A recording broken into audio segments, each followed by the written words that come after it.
Pensemos en la gente, no en elecciones. Por Iván Lisboa. El Poder Ejecutivo, a través del Ministerio de Hacienda, presentó la semana pasada al Parlamento el proyecto de Presupuesto General de la Nación para el 2022. En un año donde se vaticina un crecimiento del 3,8% del Producto Interno Bruto y se espera una recuperación económica más robusta, el plan de gastos del Estado contempla un monto total de 13.772 millones de dólares, un déficit fiscal del 3% y la toma de endeudamiento por más de 1.600 millones de dólares para calzar los diferentes programas sociales, sanitarios y económicos.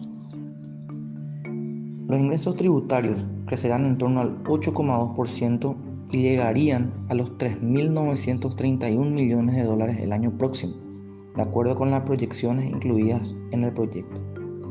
De ese total, el 63% se recaudará por medio de los gravámenes indirectos, como el impuesto al valor agregado, IVA, y el impuesto selectivo al consumo, ISC principalmente.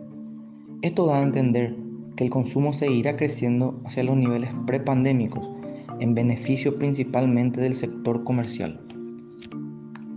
Tras su presentación oficial, el PGN 2022 es remitido ahora a la Comisión Bicameral de Presupuesto, integrada por diputados y senadores de todas las bancadas.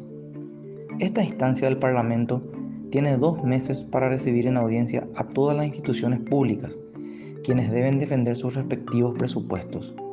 Posterior a las defensas, la Comisión debe elaborar un dictamen con recomendaciones que es enviado a diputados para el inicio del circuito legislativo y su sanción antes de fin de año.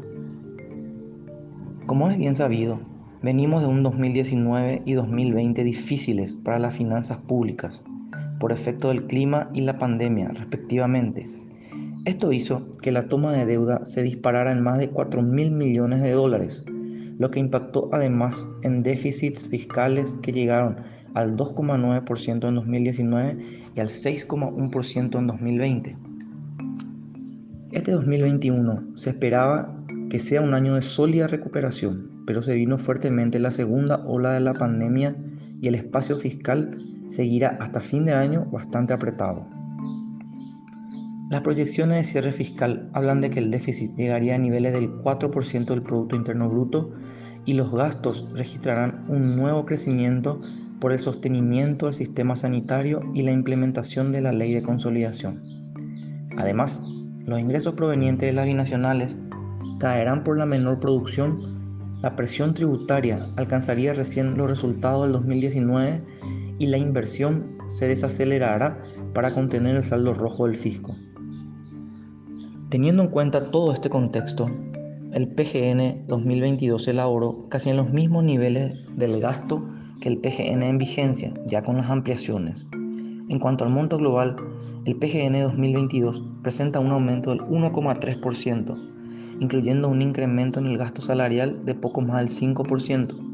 Sin embargo, no se incluyeron ajustes generalizados como venían pidiendo los sindicatos de la función pública, así como tampoco la masiva creación de cargos. Es muy importante que el Congreso pueda entender ese contexto y piense en la gente, no en las elecciones que se vienen.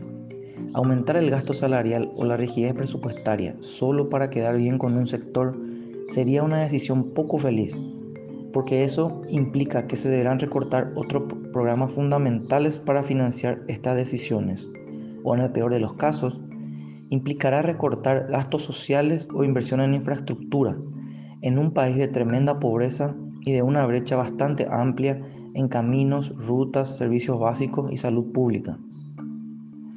Se repite hasta el cansancio que la pandemia agudizó la histórica falencia del Estado.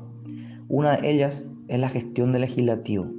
Sus cuestionados personajes a lo largo de los años, a los que se suman las nefastas decisiones que han tomado pensando solo en el hambre de poder, han sido grandes responsables del estado deficiente y prebendario que deben soportar los contribuyentes. Un PGN con tinte electoralista y que se desentienda de las necesidades de la mayoría generará solamente mayor desigualdad.